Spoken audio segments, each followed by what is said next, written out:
We are live. We are live from Edinburgh and from London.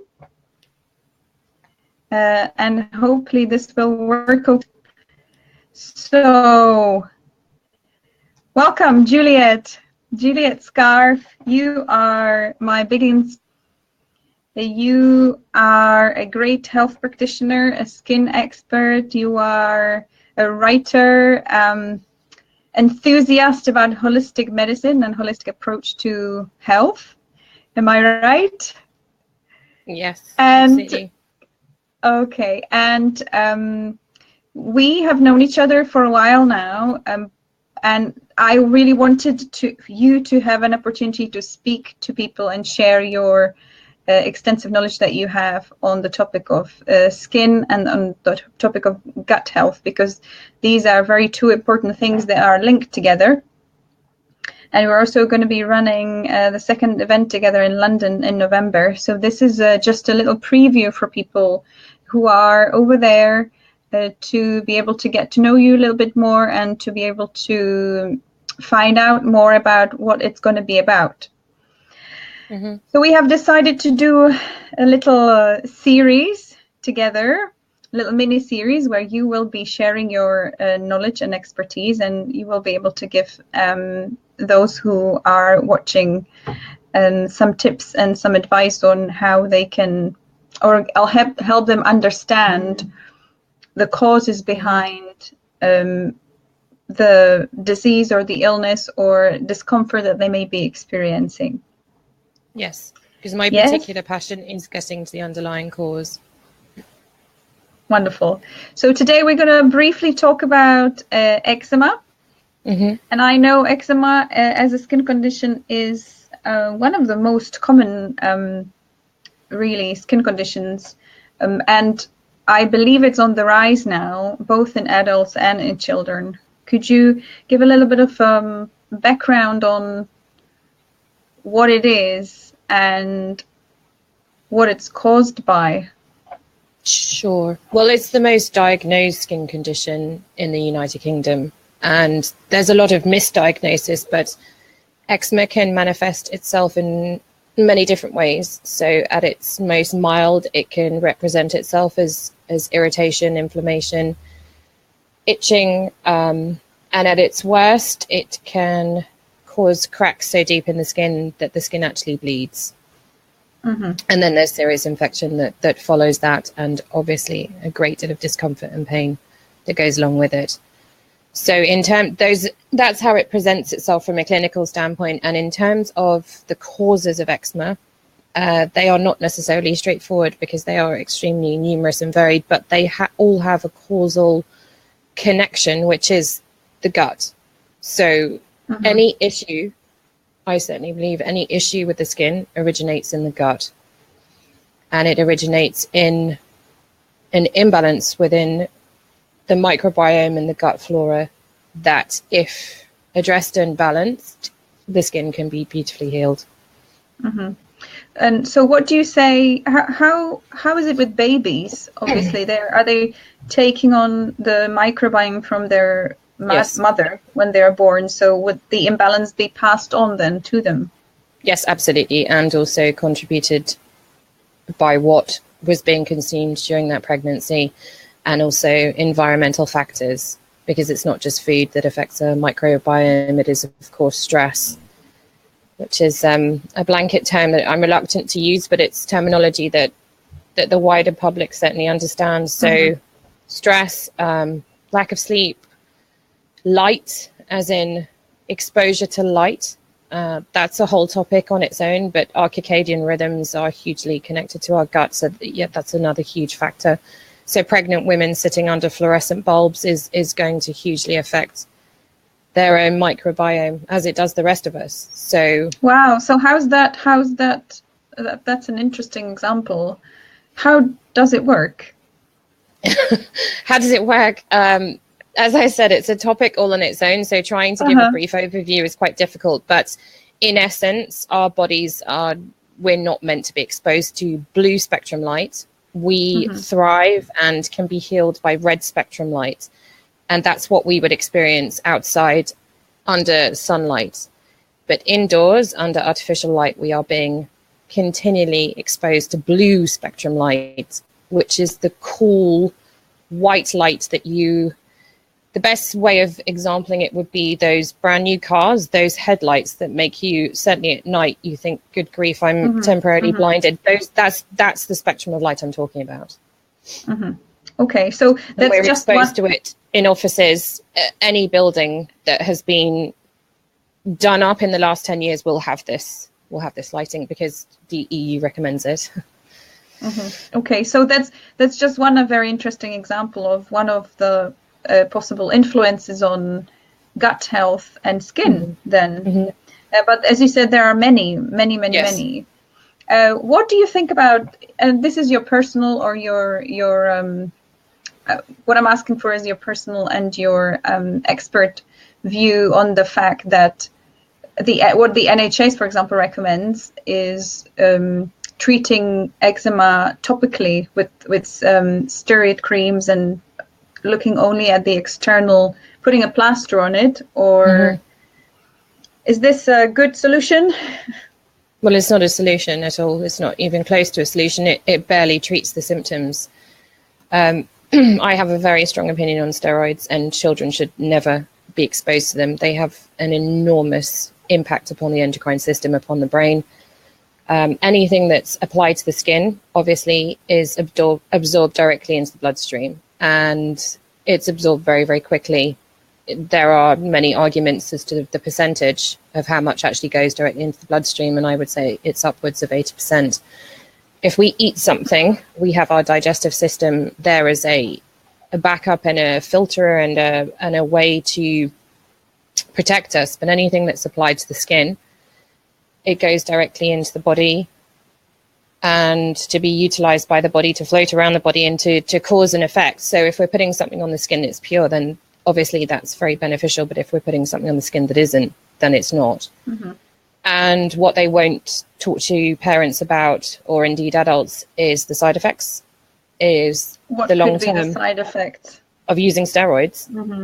Huge. Just read the inserts. I mean, I don't want to waste time now talking about those side effects, but also that there's no long-term studies for long-term use of steroids.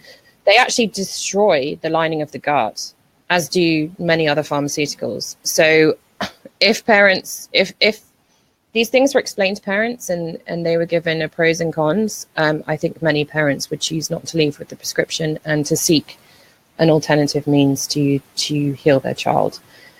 So I'm more interested in going back to the cause, and the symptoms are only ever going to be eradicated if the cause is addressed.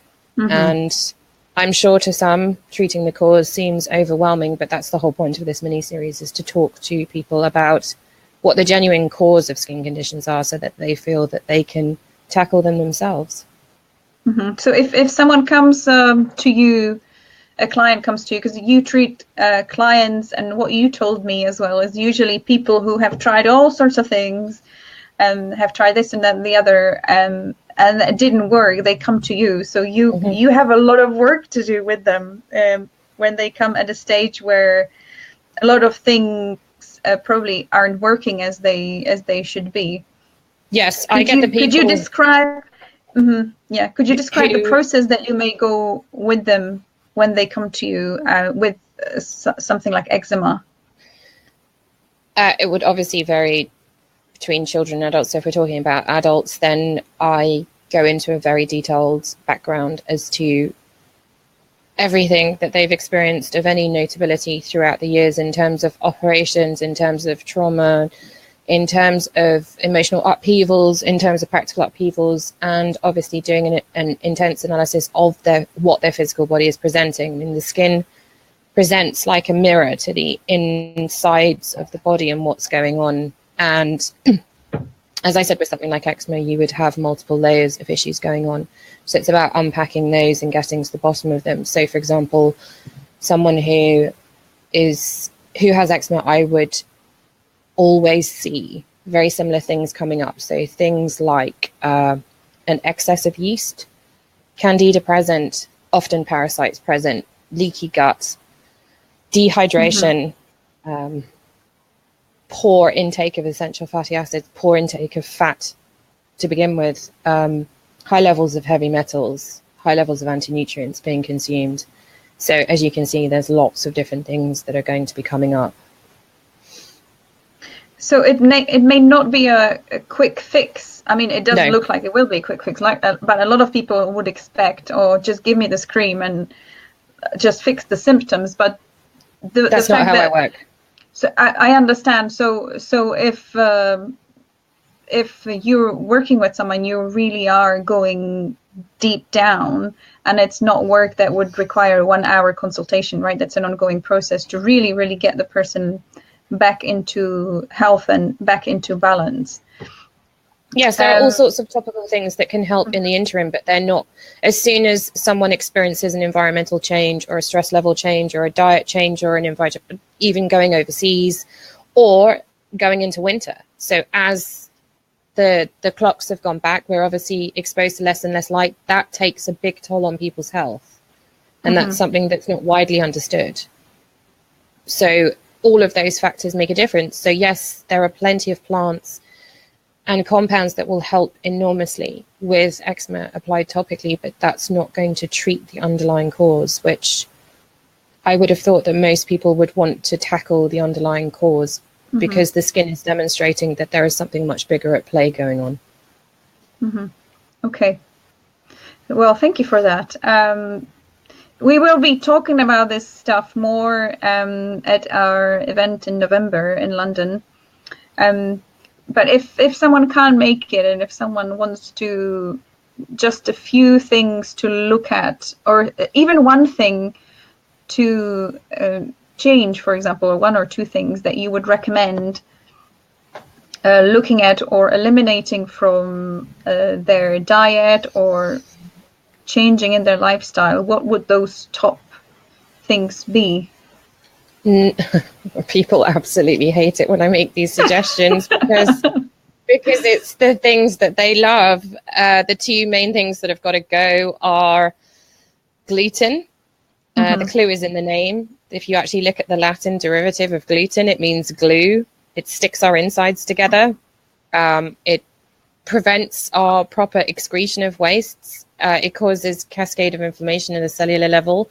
There's nothing really good to say about gluten. I know people love the taste of it, but the only reason they do is because there's sugar in it as well. If they didn't add sugar in, they'd find it mostly unpalatable, be like eating cardboard. So gluten and sugar. Sugar is one of the primary drivers of poor gut health. And the sugar industry doesn't want us talking about that. There's a reason it's marketed to children. And in very colorful ways. And I have read recently that the reason why they create different colored, for example, cereal, is that our brain thinks that, it looks different, therefore I should eat more of it, rather than if it's the same color. Even, you have M&Ms or other sweets as well. So there are lots of different tricks played on us. Breakfast cereals are one of the most despicable crimes in the nutritional world. They absolutely are. And again, they would fall under the auspices of gluten because they're absolutely packed full of wheat. But if you were to take a magnet over most breakfast cereals, you would find that the cereal would follow the magnet because they have such high levels of heavy metals. And that's probably most common breakfast we're getting these days as well. Yeah, because it's quick. It's quick and people perceive it to be healthy because, the American Medical Association created that food pyramid and said, grains need to be at the top of it. And absolutely not. They need to be nowhere. So breakfast cereals are, and they're so loaded with sugar as well. And if you actually read the ingredients, it's not a positive thing to be eating at any time of the day. And now I've noticed that TV advertising, their marketing cereal is something that you come home from work and eat. So they're trying to get it into us 3 times a day, no doubt. So gluten and sugar are the two huge things. But in terms of positive things to eat to help the gut, I would always say fermented foods. And these can easily be made at home. They don't need to be purchased because I appreciate that they're quite expensive to buy because you can't buy them from many outlets. But all you need is half a head of cabbage and some really decent salt. The best salt is Icelandic salt, followed by Himalayan pink salts, and then it's just a case of finely slicing it and giving it a good massage until the water actually starts to expel itself, and then you leave it for 3 days and you've got fermented cabbage. And the wonderful thing about fermented cabbage, this is like my favorite fun fact, is when I started making fermented foods, I discovered that the actual act of fermenting, not only does it make the nutrients bioavailable and they're easily digestible and really good for you, but cabbage itself, when you ferment it, it becomes the most potent source of vitamin C available, which most people wouldn't correlate a cabbage with being very high in nutrients. And but how once much fermented is... And how much would you recommend of fermented cabbage per day? Well, is there any? I mean, can you get too much? No, I don't think so. And I think you don't need to eat very much of fermented foods, pickled foods as well, providing they've been pickled in. And again, you can make these yourself. You just need some apple cider vinegar with mother, and then you just cut up whatever you like, whatever you fancy, radishes, cucumber, it doesn't really matter, and just leave it in there for 3 days in the fridge. And it's absolutely delicious. Absolutely delicious. And your body doesn't need very much of it because it's very filling. Well, I need to make a new batch. But you can add all sorts of things in. You can put in juniper berries, you can put in ginger, you can put in garlic, whatever flavors you like, you can add them in.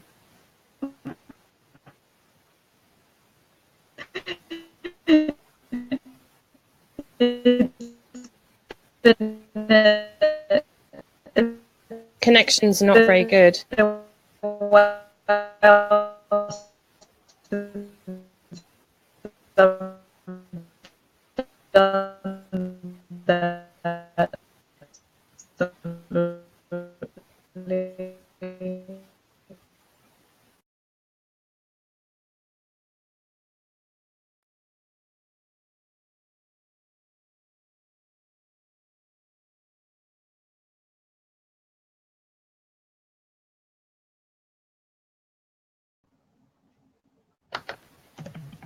Okay.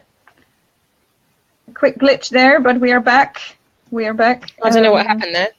I don't know. Maybe my internet restarted, or I'm not sure what happened, but we are back.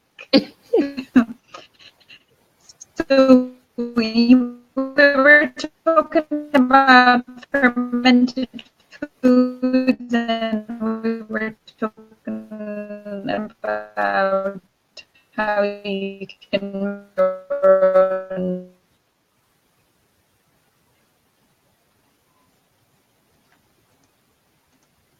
Connection is...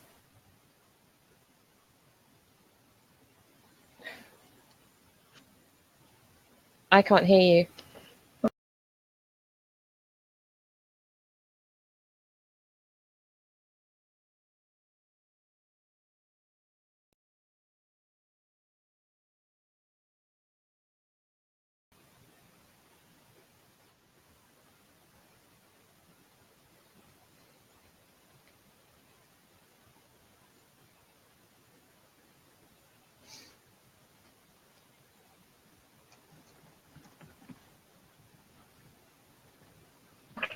I'm sorry about that. It's okay. Okay, seems to be working now. That's better. So we were talking about the fermented foods. So basically, just to recap, the key thing to look at when you're treating eczema, or when someone wants to heal from eczema, from the skin condition naturally, is to start educating themselves and start looking at their gut health and how they can improve their gut health. Yes. And obviously what you're doing too in your practice and in your clinic is you are looking at the inside, but you're also looking at the outside, how you can support the person with your skincare range, which is organic, and it's more of a skin food, right? Can you tell just a little bit more about that?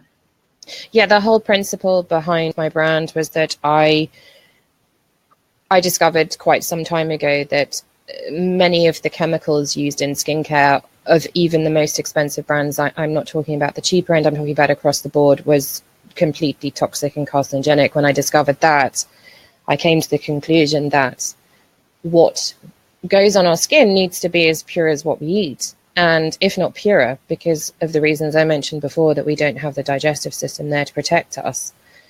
So I wanted to create a skincare brand that was predicated on the principle of skin food and nutrition, not about beauty, not about anti-aging, not about any of that stuff. Because if your body is healthy, then you will age gracefully or disgracefully, whichever way you want to look at it. But I really do have a personal bugbear with women being constantly held to standards of beauty that are just not realistic and created by people that don't have their best interests at heart. But aside from my personal feelings on the subject, I wanted to create a skincare brand that was as pure as possible and used edible ingredients for their synergistic abilities. So taking an incredible oil or an incredible extract, when you combine it with other incredible ingredients, we have something called, well, with chemicals, we have synergistic toxicity. I wanted to turn that on its head and try and create something even more incredible from putting together